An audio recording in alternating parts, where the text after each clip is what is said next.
My name is Amanda, and I will be presenting about mental health awareness in schools. So, the first question is, what is mental health? Mental health refers to our cognitive, behavioral, and emotional well being. It is all about how we think, feel, and behave.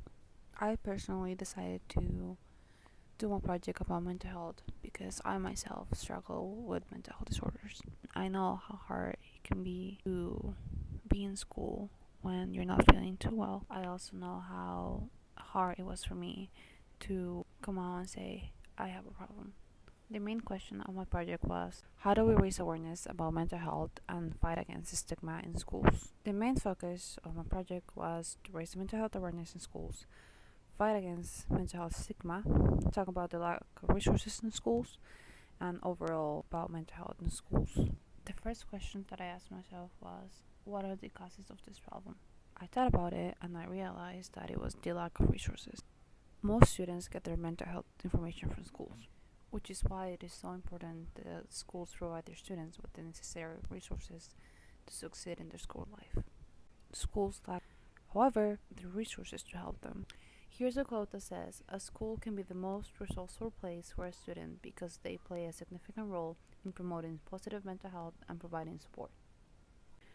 This is very true, as most students spend most of their time at schools. The problem is the lack of resources, as some schools do not have the proper funding for a mental health program and therefore cannot afford to help out their students. So, how does the school keep up with the rising amount of students struggling with mental health when there is no funding, nor do they have, and since there's no funding, it means that there's not enough staff and therefore not enough time to help out all of our students.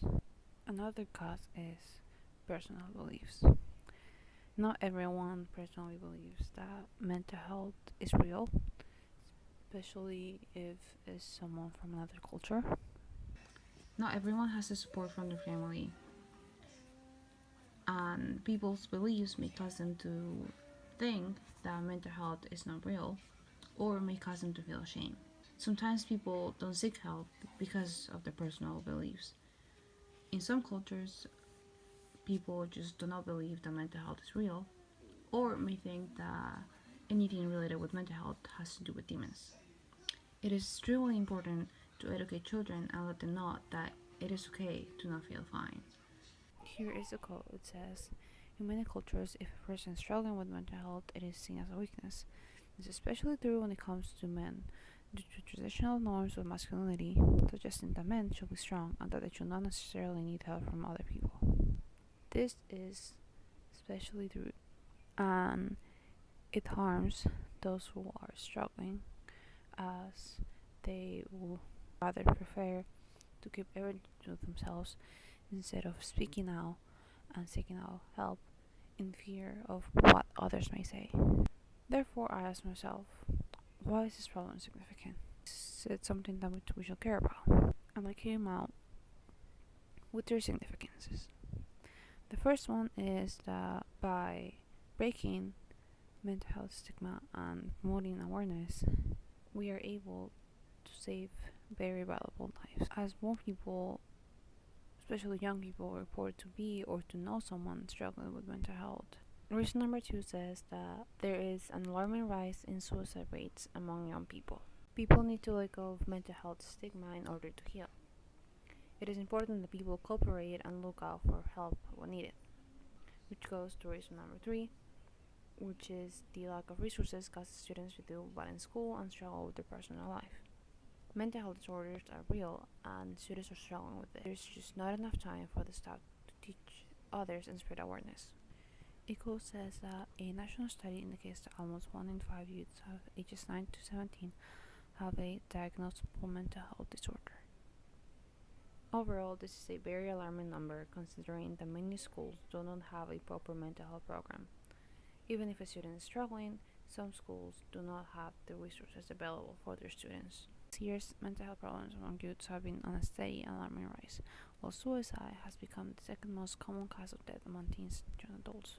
It is very clear that mental health related issues are a big problem not only in the school systems in United States, but for young adults too. It is time to take a step forward and help promote mental health awareness to help eradicate its stigma. In a survey that I conducted in Marlboro High School, I asked, "Do you know anyone struggle with mental health?" And I got 32 responses. 90.6% of people said to do know someone struggling with mental health. And goes to show how mental health disorders are indeed a problem and they need to be solved. In schools, anxiety is a really big problem as children who have anxiety disorders such as OCD, PTSD, social phobia, and generalized anxiety disorder experience anxiety as a persistent problem that interferes with their daily activities. People with anxiety have a harder time carrying out their normal tasks. Some of the solutions that I came up with were the providing mental health training, as it has proven to be successful in helping the staff identify when a student may be struggling. The state of California conducted a study where they provided K-12 staff with mental health training with the help of the PEI, California Statewide Prevention and Early Intervention Program. And it proved to be very beneficial as survey respondents reported to feel more confident when intervening students who seem to be mentally struggling. Another solution will be implementing mental health into the school curriculum.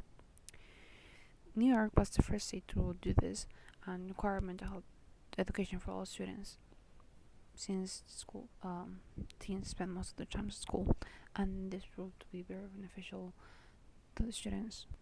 And the third solution is just acknowledging mental health, saying that it's real, because by acknowledging that one is struggling and looking out for help can be a big step into one's recovery. Why it's important to break the stigma? It is clear that few educators will consider reminding a child to just breathe during an asthma attack or sending a child to detention because he or she had a seizure and disrupted the class. So why should mental health be any different if it can have the same deadly consequences? The same consideration should go to mental health disorders because they're real. The difference is that those kind of attacks are clearly visible. Meanwhile, mental health can be a very silent and unnoticeable disorder. Finally, I want to talk about the Bridge program, which is a school-based psychiatry program funded by Countywide Mental Health that initiative designed to provide students psychiatric services in local schools without any out-of-pocket expenses for youth and families within 10 days of referral. I had an interview with Mrs. Smith-Packer, a school adjustment counselor here at Memorial High School, and she explained how usually a student stays in the program for 8 to 12 weeks, where they have a school adjustment counselor and an academic coach that is designated for them.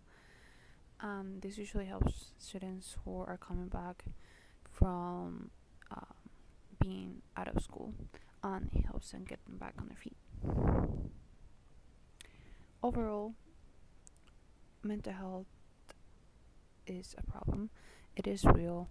People need to be more aware of it, and depending of where you've lived, the people that you hang out with, your culture or your religion, you may have been socialized differently, which causes you to think of mental health differently and can affect the way you see it and the way you treat it. But which is why it is so important that mental health is taught at an early age in schools, so that we can prevent any deadly consequences in the future. Thank you for listening.